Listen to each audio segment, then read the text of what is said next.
नमस्कार, स्वागत है आपका न्यूज 18 राजस्थान में। आपके साथ मैं हूं दीपक व्यास। बुलेटिन में सबसे पहले बात रफ्तार के कहर की। बाड़मेर के बालोतरा से खबर है, मंडली के पास सड़क हादसा हुआ है। ट्रेलर और कार में टक्कर हुई है और इस हादसे में 4 लोगों की मौत हो गई है। सभी मृतक श्री गंगानगर के रहने वाले हैं। मंडली थाना पुलिस मौके पर पहुंची है। तो बाड़मेर के बालोतरा से बड़ी खबर आ रही है, जहां पर रफ्तार का कहर देखने को मिला है।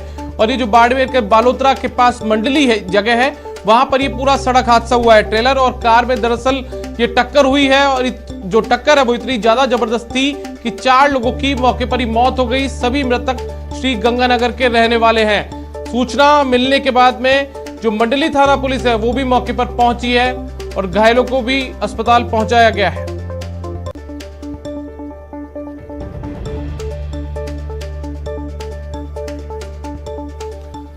हमारे साथ में प्रेमदान हमारे सहयोगी फोन लाइन पर मौजूद है। प्रेमदान, क्या अपडेट है इस पूरे मामले को लेकर? अब देखिए, इस हादसे में 4 लोगों की मौके पर मौत होगी, तो वहीं 2 लोग गंभीर रूप से घायल हुआ, जहां जिन्हें बालोतरा हॉस्पिटल भेजा गया है, जिनका इलाज वहां पर जारी है। हादसा मांडपुरा दुर्गापुर के सरहद के पास में हुआ, मंडली थाना क्षेत्र के बीच में हुआ है। मंडली थाना पुलिस ने मौके पर पहुंच करके कार को और ट्रेलर को सड़क से हटा करके यातायात को सुचारू करवा दिया है। साथ ही हादसे के कारणों का अभी तक खुलासा नहीं हो पाया है कि आखिर हादसे का कारण क्या है, तो इसको लेकर पुलिस ने मामले की जांच शुरू की हुई है। प्रेमदान, रहने वाले कहाँ के थे मृतक, और दूसरा जो घायल है उनकी क्या स्थिति अभी फिलहाल है? देखिए, घायलों का इलाज जारी है। अभी जो जिस तरीके चिकित्सकों से बात हुई, उनका कहना है कि इलाज जारी है। अभी तक किसी तरीके की खतरे की स्थिति में नहीं है, लेकिन फिलहाल इलाज जारी है। और साथ ही ये लोग गंगापुर के निवासी थे, जहां से बालोतरा आ रहे थे कार के अंदर सवार होकर के, जिससे ट्रेलर के पीछे से हादसा होने से ट्रेलर भी पलट गया और कार में परखच्चे हो गए, जिसके कारण 4 लोगों की मौके पर मौत हुई और 2 लोगों की गंभीर रूप से घायल हो गए। चलिए प्रेमदान, बहुत बहुत शुक्रिया इस तमाम जानकारी के लिए। तो हमारे सहयोगी प्रेमदान हमें बता रहे हैं कि 2 लोग जो हैं वो घायल हुए हैं, जिनका अस्पताल के अंदर इलाज चल रहा है, जबकि 4 लोगों की मौके पर ही मौत हो गई।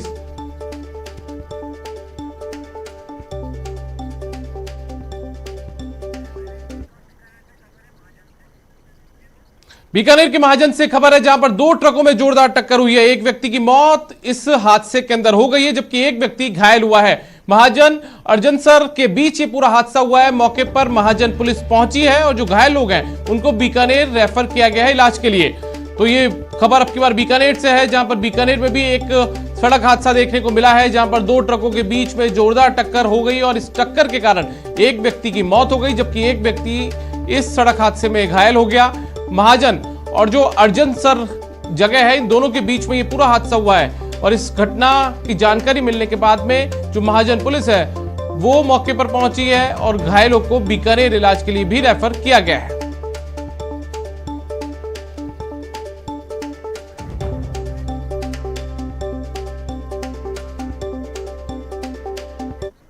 बात एक और बड़ी खबर की। पाली मेडिकल कॉलेज के 15 स्टूडेंट्स की एक साथ तबियत खराब होने से मेडिकल कॉलेज में हड़कंप मच गया और सभी छात्रों को रात 11 बजे के लगभग बांगड़ अस्पताल लाया गया। वहां इनको इमरजेंसी में डॉक्टर्स ने चेक किया। इन सभी में कोरोना जैसे लक्षण बताए जा रहे हैं। वहीं इनमें से 5 स्टूडेंट्स को ट्रॉमा वार्ड में भर्ती कर लिया गया है, जबकि 10 मेडिकल छात्राओं ने भर्ती होने से इनकार कर दिया। इनके बाद उनको सुबह वापस आकर दोबारा जांच करवाने को कहा गया। सभी स्टूडेंट्स को जुकाम बुखार की शिकायत है। आज सभी के सैंपल लिए जाएंगे।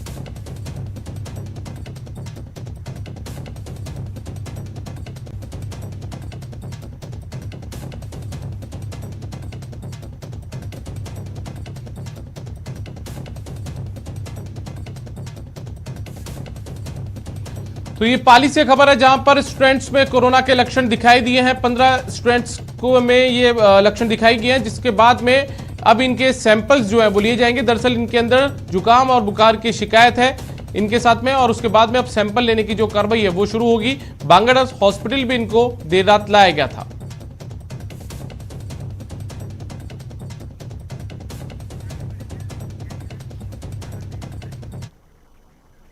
बारां जिले के अटरू थाना क्षेत्र में बाइक सवार दंपति को रोककर महिला के साथ गैंगरेप का सनसनीखेज मामला सामने आया है। पीड़िता को बदहवास अवस्था में पुलिस ने अस्पताल में भर्ती कराया है। मिली जानकारी के मुताबिक पीड़िता अपने पति और बहन के साथ बाइक से कामखेड़ा बालाजी के दर्शन करने गई थी। रात को बाइक से वापस अपने गांव लौटते वक्त रात करीब 10 बजे छजावा के पास 2 बाइकों पर सवार 5 लोगों ने उन्हें रोक लिया।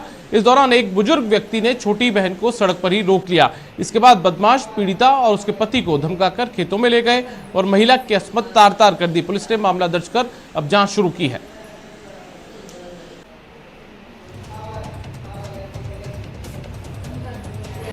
फलायता के पास मेरी बेटी रहती थी जी। वहाँ से थामखेड़ा डोगने गई थी। किसके साथ? थामखेड़ा से डोग के वापिस आ रही थी। किसके साथ गए थे डोगने? दोनों मियाँ बीबी ला रही था वो दोनों। और कौन अब वो वहाँ से छजावा की बावड़ी के गोडा आता है वहाँ घूम से वहाँ खेत बाहर वहाँ मोटरसाइकिल 2 मोटरसाइकिल आगे घुमार आडे फेर और वहाँ के ताई रुका और वहाँ के ताई दोनों आगे ताई उतार और खेत में ले गया।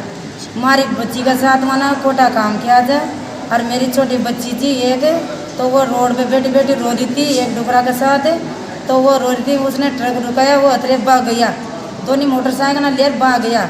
मेरा जोएगा हाथ पाँव बांध में लिया था, वहाँ से ये उतार लाया थे पुलिस वाला। कि 13 तारीख की रात को सूचना प्राप्त हुई थी कि है ना 12 से अटरू वाला जो रोड है उसमें बराला के आगे जो है जींद बाबा की बावड़ी के पास एक बच्ची ने है ना हमारी पुलिस की गाड़ी को रुकवाया था और उन्होंने कहा कि मेरे बाप आप उधर खेत में पड़े हुए हैं। तो जाके देखा तो एक युवक के जिसके हाथ पैर बंधे हुए थे और एक महिला जो थी वो वहाँ पे बेसुध अवस्था में थी। उनसे घटना का पूछताछ की तो उन्होंने ये बताया कि महिला कि है ना मेरे जो पूर्व पति है उसका जो मुंगे जाति की महिला है उन्होंने बताया कि उसका जो पूर्व पति है उसके छोटे भाई ने जो आरोपी है दिनेश, उसने 3-4 साथियों के साथ आकर के जब वो अपने दर्शन करके जब वापस अपने पियर जा रही थी कामखेड़ा से, तो रास्ते में मोटरसाइकिल लगा करके और उन्होंने उसको जो है मारपीट करी और उस दिनेश ने उसके साथ खोटा काम किया है। वहीं केंद्रीय मंत्री गजेंद्र सिंह शेखावत ने इस मामले को लेकर प्रदेश की कानून व्यवस्था पर सवाल उठाए और ट्वीट कर लिखा है कि जयपुर जिले में पुलिस अफसर ही पीड़ित महिला के साथ दुष्कर्म का प्रयास करता है। बारां जिले में दंपति को रोककर महिला के साथ गैंगरेप होता है। ये राजस्थान की कानून व्यवस्था का एक छोटा सा दृश्य है, लेकिन अफसोस की बात यह है कि मुख्यमंत्री जी को ये दृश्य दिखाई नहीं देते।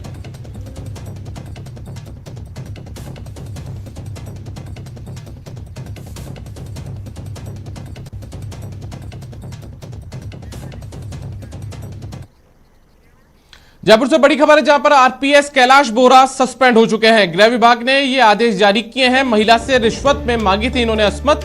आज एसीबी बोहरा को जो कोर्ट है उसमें पेश भी करने वाली है। तो आरपीएस कैलाश बोहरा जो कि कल एसीबी की गिरफ्त में आए थे, उनको अब गृह विभाग ने आदेश जारी कर सस्पेंड कर दिया है। दरअसल इन पर आरोप है कि इन्होंने महिला से रिश्वत में अस्मत मांगी थी, जिसके बाद में इन्हें गिरफ्तार किया गया था और आज एसीबी बोहरा को कोर्ट में पेश करेगी।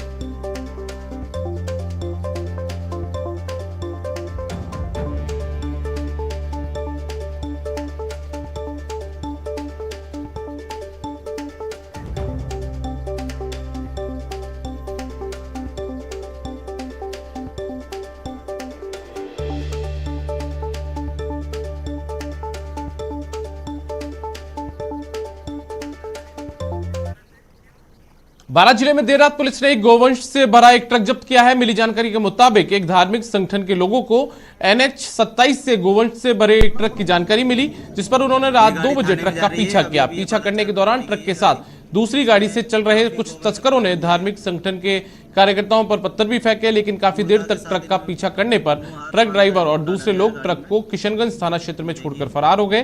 ट्रक में करीब 50 गोवंश ठूस कर भरे हुए थे। सूचना मिलने पर किशनगंज थाना पुलिस भी मौके पर पहुंची और ट्रक को थाने में ले गई।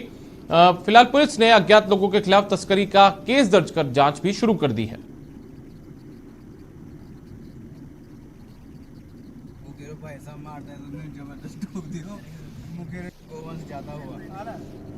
ये गोवंश जाता हुआ देखो खुलेआम। खबर चूरू के सुजानगढ़ से है, जहां 2 दिन पहले घर से ट्रैक्टर चुराने वाले बदमाश सीसीटीवी में कैद हो गए हैं। 3 बदमाश बाइक पर सवार होकर आते हैं और ट्रैक्टर लेकर फरार हो जाते हैं। एक बदमाश ट्रैक्टर पर जबकि 2 बाइक लेकर भागते नजर आ रहे हैं। पूरी घटना 2 नंबर रेलवे फाटक के पास लगे सीसीटीवी में कैद हो गई। पुलिस सीसीटीवी की मदद से बदमाशों को जल्द गिरफ्तार करने का दावा भी कर रही है।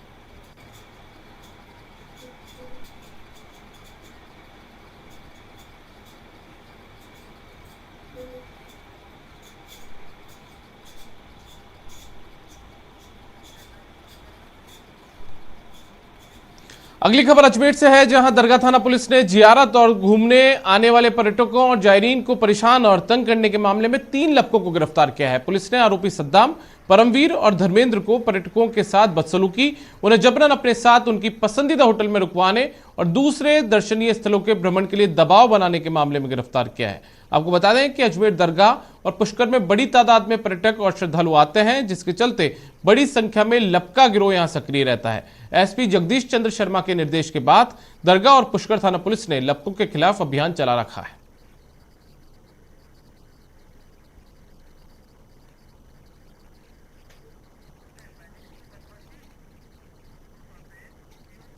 दौसा में एक कार चालक की दादागिरी का मामला सामने आया है, जिसने पहले तो पेट्रोल पंप पर 4000 का पेट्रोल भरवाया और फिर सेल्समैन को जो बातों में फंसा दिया और कहा कि वो ऑनलाइन पेमेंट करेगा। बात करते करते कार चालक के तेवर अचानक बदल गए। वो एक जेंटलमैन से बदमाश बन गया और तेजी से कार भगाकर वहां से फरार हो गया। पूरी घटना सीसीटीवी में कैद हो गई। फिलहाल पेट्रोल पंप संचालक ने सिकंदरा थाना पुलिस को सूचना दे दी है। सूचना के बाद सिकंदरा थाना पुलिस कार चालक की तलाश भी कर रही है।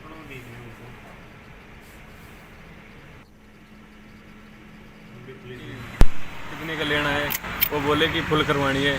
मैंने ढक्कन खोला, फिर दोबारा वो बोले कि नहीं फुल नहीं, 4000 की 4000 कर दो। 4000 का मैं करने लग गया। मैनेजर साहब यहाँ बैठे थे, वो खड़े होकर आए और उन्होंने कार्ड करवाने लगे।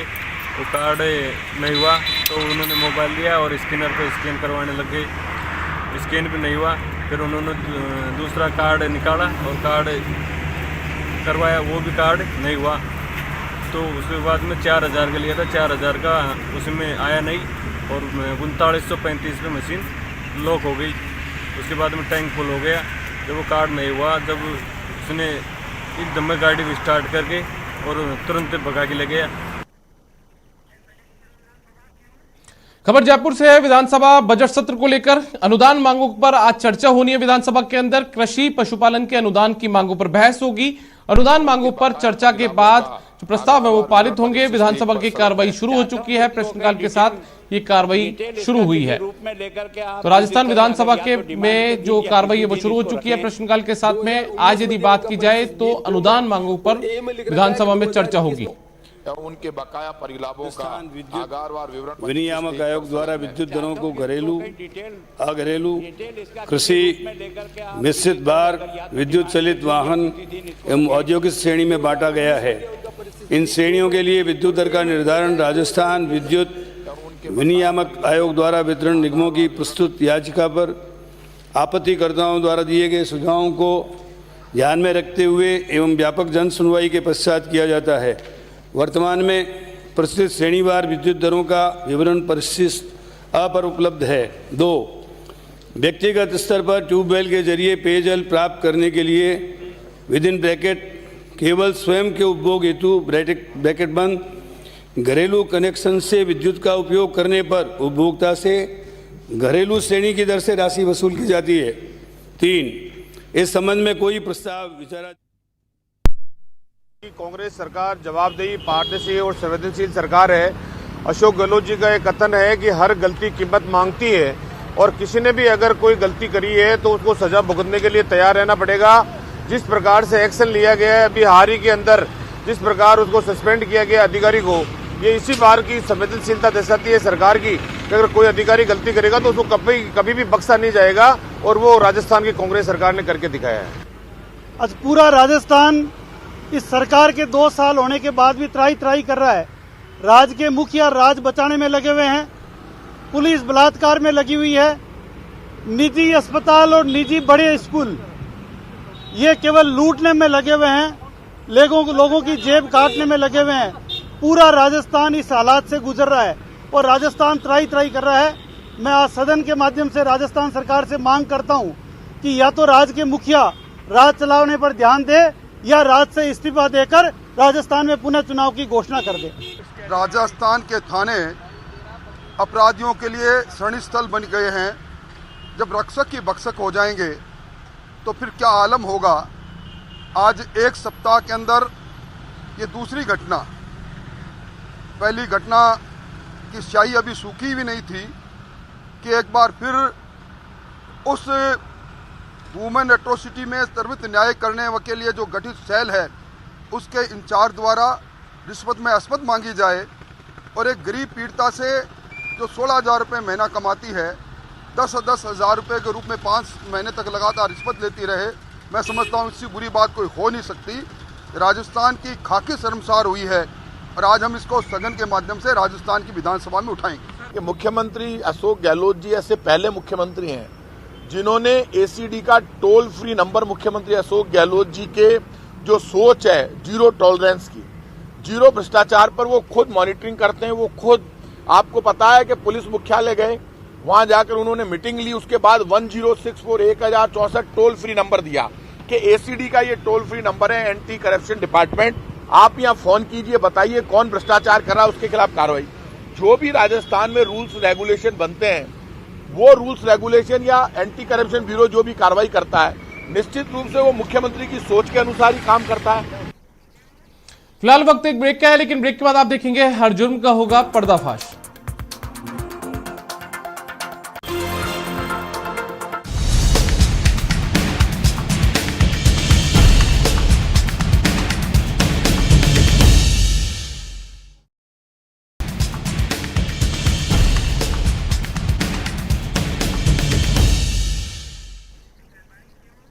ब्रेक के बाद आपका स्वागत है। झुंझुनू के मंडावा कस्बे में बाइक चोर सक्रिय हो गए हैं। चोरी की एक वारदात सीसीटीवी में कैमरे में कैद हो गई, जिसपे बाइक चोर बिना किसी डर के बाजार में घूमता हुआ आया और सुभाष चौक से बाइक को चुरा कर ले गया। पीड़ित थाने में मामला दर्ज करवाया है कि वो किसी काम से मंडावा के सुभाष चौक आया था, जहां पर अज्ञात युवक उसकी बाइक चुरा कर ले गया। पुलिस ने सीसीटीवी के आधार पर बाइक चोर की तलाश शुरू कर दी है।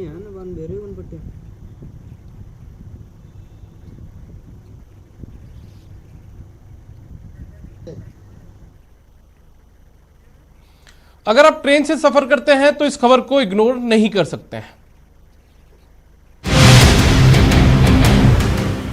हरकत से बाज आए बदमाश, हर जुर्म का होगा पर्दाफाश।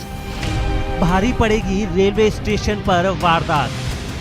प्लेटफॉर्म पर मुसाफिरों की रेलम पेल, ट्रेन आते ही उसमें सवार होने की हड़बड़ी। ये वो सुनहरा मौका होता है जब झपटमार हाथ की सफाई दिखा जाते हैं। बदमाश वारदात को अंजाम देकर फरार हो जाते हैं और बेचारे मुसाफिर ट्रेन पकड़ने के चक्कर में नुकसान को सहन कर जाते हैं। लेकिन अब ऐसा नहीं होगा, या फिर ऐसा करने वाले कानून के लंबे हाथों से छूट नहीं पाएंगे। रेलवे स्टेशन पर ऐसी वारदातों को रोकने के लिए दिल्ली, मुंबई जैसे बड़े महानगर की तर्ज पर दौसा रेलवे स्टेशन पर 31 सीसीटीवी कैमरे लगाए गए हैं और 3 कैमरे तो 360 डिग्री के मूवमेंट पर काम करते हैं। यानी रेंज में आने वाले लोगों को जूम कर 10 से 15 सेकंड की रिकॉर्डिंग करते हैं। कैमरों का सर्वर रूम आरपीएफ चौकी में बनाया गया है। कैमरों का 1 महीने से ज्यादा का डाटा रिकॉर्ड रखा जाएगा। यहाँ सीसीटीवी कैमरे लगाए हुए हैं, टोटल 31 हैं। उसमें 3 स्पेशल क्वालिटी के कैमरे हैं। कोई भी संदिग्ध व्यक्ति है उसको जूम करके कैच कर लेता है। इसका कंट्रोल रूम आरपीएफ चौकी में बनाया गया है। तीसरी आंख की रिकॉर्ड की गई तस्वीरों पर 24 घंटे आरपीएफ जवानों की पैनी निगाहें रहेंगी, जो पलक झपकते ही बदमाशों को दबोच लेंगे। तो जो बदमाश अब दौसा रेलवे स्टेशन पर वारदात की फिराक में है, वो बाज आए, क्योंकि तीसरी आंख से अब वो बच नहीं पाएंगे और सीधे सलाखों के पीछे जाएंगे। इसका न केवल आरपीएफ को फायदा होगा बल्कि राजस्थान पुलिस को भी फायदा होगा, क्योंकि जो शहर में आपराधिक घटनाएं हैं उनको अंजाम देकर जो अपराधी हैं वो ट्रेन के माध्यम से यूपी, बिहार या फिर अन्य राज्यों की तरफ चले जाते हैं। ऐसे में उनको पकड़ने में और उनकी पहचान करने में एक अहम भूमिका ये सीसीटीवी निभाएंगे। आशीष शर्मा, न्यूज 18, दौसा। बाड़मेर हादसे पर सीएम ने दुख जताया और लिखा है कि बाड़मेर के मंडली क्षेत्र में मेगा हाईवे पर हुए सड़क हादसे में 5 लोगों की मृत्यु अत्यंत दुखद है। मेरी संवेदनाएं शोकाकुल परिजनों के साथ है। ईश्वर उन्हें इस बेहद कठिन समय में संबल दे और दिवंगतों की आत्मा को शांति प्रदान करे। घायल व्यक्ति के शीघ्र स्वास्थ्य लाभ की कामना है।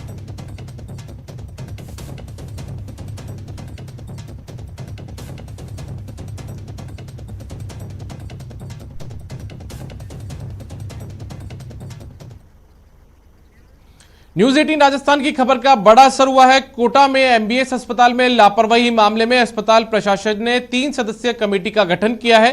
कमेटी पूरे मामले की जांच करेगी। दरअसल एमबीएस अस्पताल में चाकू के हमले से घायल एक युवक के हाथ का ऑपरेशन किया गया था, लेकिन डॉक्टर्स ने उसके हाथ में चाकू का टुकड़ा निकालना ही वो भूल गए। युवक का दर्द जब बढ़ता गया तो वो दोबारा अस्पताल पहुंचा। एक्सरे मशीन में उसके हाथ में चाकू का टुकड़ा फंसा हुआ नजर आया। न्यूज 18 राजस्थान ने इस खबर को प्रमुखता से दिखाया था, जिस पर अस्पताल प्रशासन को कार्रवाई करनी पड़ी।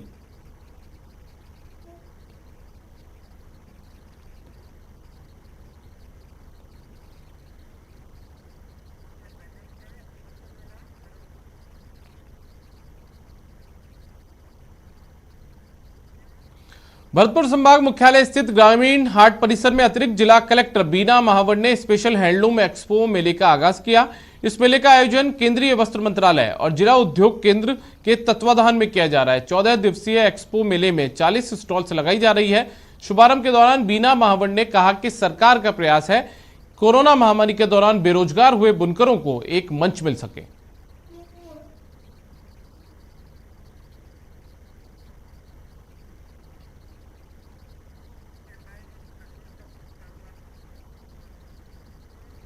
ख्वाजा फखरुद्दीन चिश्ती का सालाना उर्स 14 मार्च से शुरू हो चुका है। ख्वाजा फखरुद्दीन सूफी संत ख्वाजा मोइनुद्दीन चिश्ती के बड़े बेटे हैं, जिनका उर्स झंडे की रस्म के साथ शुरू कर दिया गया है, जहां दूसरे राज्यों से भी जायरीन पहुंचे और मन्नतें मांगी, दुआएं की। इस मौके पर सूफी कलंदर, पीर और फकीरों ने झंडे की परंपरा को बरकरार रखते हुए जुलूस निकाला, जिसमें सूफियाना कव्वाली और मलंगों के हैरतंगेज कारनामे देखने को मिले। जगह जगह लंगर भी लगाए गए हैं। बता दें कि 23 मार्च तक ये उर्स चलेगा, जहां देश भर से जायरीन जियारत के लिए पहुंचेंगे। खास बात यह है कि कोविड-19 की गाइडलाइन का पूरा ख्याल रखा जा रहा है। पुलिस के माकूल इंतजाम भी किए गए हैं। हम सब आए मुंबई से, महाराष्ट्र से। हमारे वालिद साहब जैसे कि हर साल आते हैं, अब्बा के हाथों यहाँ पे परचम कुशाई होती है ख्वाजा फ़कर की। उसी तरह हम लोगों ने आज आ करके माशाल्लाह जुलूस अटेंड करके काफ़ी धूमधाम से और खुशी के साथ ख्वाजा फ़कर का झंडा पेश किया है। आज जैसे ख्वाजा फ़कर इस्लाम का झंडा फहराते थे, उसी तरह से हमने ख्वाजा फ़कर का आज उर्स के शुरुआत का झंडा आज हमने भी फहराया है, परचम कुशाई की है। आज दरवाजे के ऊपर झंडा को परचम किया जाता है।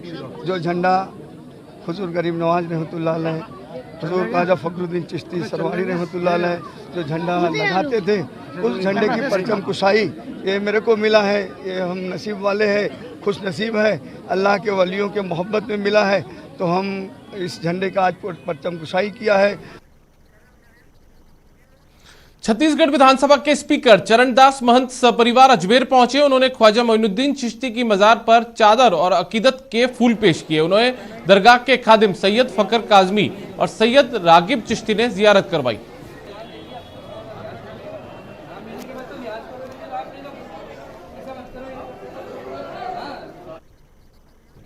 सीकर के खाटू श्याम जी मेले में 17 मार्च से लगने वाले फाल्गुनी लक्खी मेले की सभी तैयारियां पूरी कर ली गई है। साथ ही श्रद्धालुओं से कोरोना गाइडलाइंस की पालना के निर्देश भी दे दिए गए हैं। सीकर में सजेगा खाटू श्याम का दरबार, लाखों भक्त करेंगे खाटू श्याम का दीदार। सोशल डिस्टेंसिंग के साथ मिलेंगे श्याम। लाखों श्रद्धालुओं के इष्ट देव खाटू श्याम के लिए हर साल की तरह इस साल भी फाल्गुनी लक्खी मेला लगने वाला है। 17 से लेकर 26 मार्च तक चलने वाले इस मेले में देश विदेश से लाखों श्रद्धालु आएंगे और श्याम के दर पर शीश नवाकर अपनी मन्नतें मांगेंगे। कोरोना को देखते हुए इस बार श्याम मंदिर कमेटी ने श्रद्धालुओं के लिए रजिस्ट्रेशन और कोविड टेस्ट को अनिवार्य कर दिया है। मेले ड्यूटी के लिए श्रीमती ऑफिस से क्षेत्र दातु से 255 कार्मिकों की नियुक्ति की देंगे, जो कल अपनी यहाँ उपस्थित देंगे, 2 दिन देंगे। इनको 17 बूथों पर नियुक्त किया जाएगा, जो 24 घंटे अपनी सेवाएं वहाँ पर देंगे। 17 में से 11 सेंटर 11 बूथ अपने खाटू श्याम जी में रहेंगे और 6 बूथ इंडस सेक्टर में रहेंगे। रजिस्ट्रेशन के माध्यम से ही दर्शन किए जाएंगे, तो श्याम भक्तों से अपील है कि कृपया वो रजिस्ट्रेशन और नेगेटिव कोविड टेस्ट रिपोर्ट जिसकी अवधि 72 घंटे तय है वो लेकर ही आएँ, क्योंकि उसके बिना प्रवेश निषेध रहेगा। मेले में आने वाले श्रद्धालुओं की संख्या को देखते हुए स्थानीय प्रशासन पूरी तरह से अलर्ट है। पुलिस ने पूरा मेला क्षेत्र को 8 सेक्टर में डिवाइड किया है। सुरक्षा व्यवस्था के लिए मेले में 3000 पुलिसकर्मियों की तैनाती की जाएगी और श्रद्धालुओं के लिए निःशुल्क पार्किंग की व्यवस्था भी रहेगी। बैरिकेडिंग कर दी गई है। चेक पॉइंट पर 72 घंटे पहले की कोरोना नेगेटिव रिपोर्ट नहीं दिखाने पर श्रद्धालुओं को मेले में एंट्री नहीं दी जाएगी। व्यवस्था को लेके 15 के बाद जब्ता लग जाएगा तो 1 वे कर दिया जाएगा। रिंगस से खाटू सिर्फ पैदल मार्ग रहेगा। वाहन जो आएंगे उनके लिए निःशुल्क पार्किंग रहेगी। संपूर्ण क्षेत्र को 8 सेक्टर में डिवाइड किया गया है, जहां करीब 3000 का जाब्ता सुरक्षा व्यवस्था में लगाया जाएगा। और इस बुलेटिन में फिलहाल इतना ही। आप देखते रहिए न्यूज़ 18 राजस्थान। नमस्कार।